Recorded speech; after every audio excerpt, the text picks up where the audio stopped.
Hi guys, I've got 3 NES games that I grew up with and have never beaten, and never will.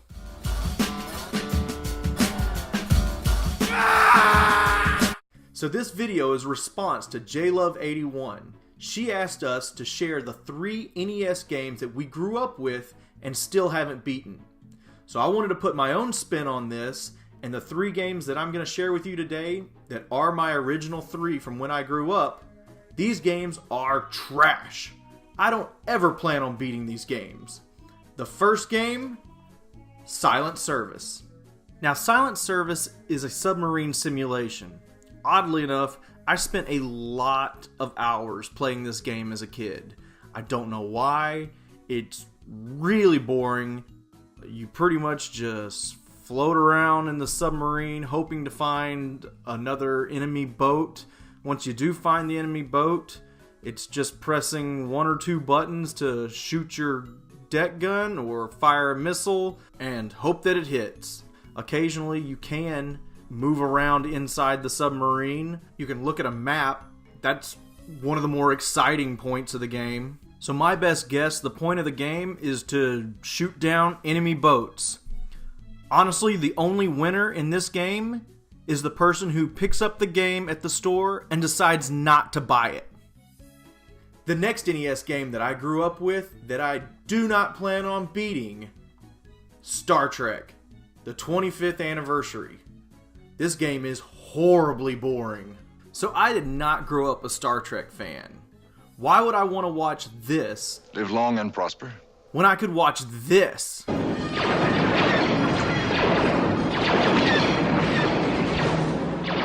So this Star Trek game made no sense to me. It was a gift from my grandmother, and oh, is it bad. This game is pretty much a ton of text. And as a kid, reading all of this, super boring. Eventually you do make your way to the ground, but then you've got to dodge these little inchworms that are squirming around down there, as well as these plants that are shooting invisible bullets. Needless to say, I hated this game, did not play it hardly at all, and don't intend on playing it anymore. Okay, the last game that I grew up with that I do not plan on beating, because this game is not fun. Uncharted Waters. So the story goes, your name is Theodore, and your great-grandfather used to run a giant fleet of ships for the King of Portugal. Now, he was tasked with going and finding this hidden city somewhere, and in the process winds up wrecking all of their ships and becomes the laughing stock of the entire country. Fast forward to present time, you are no longer a noble captain. You've had to save your money and buy your first boat. The current king has a daughter who he's ready to wed off, and you are hoping to build up a fleet of ships as you are trading with other cities so that you can one day marry this princess. So we have this long, in-depth story. It's intriguing. It's exciting. I'm looking forward to jumping into this game based off of this big build-up of story. And this is what I'm expecting.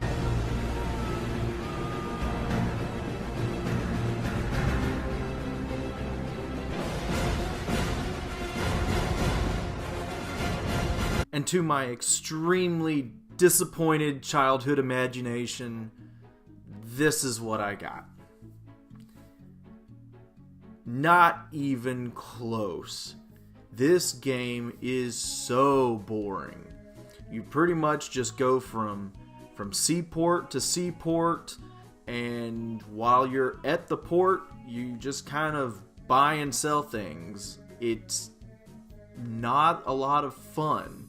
Now, I have no idea if when you beat the game, you marry the princess, or what happens, because I have not put enough time into this game to get very far. It's that boring.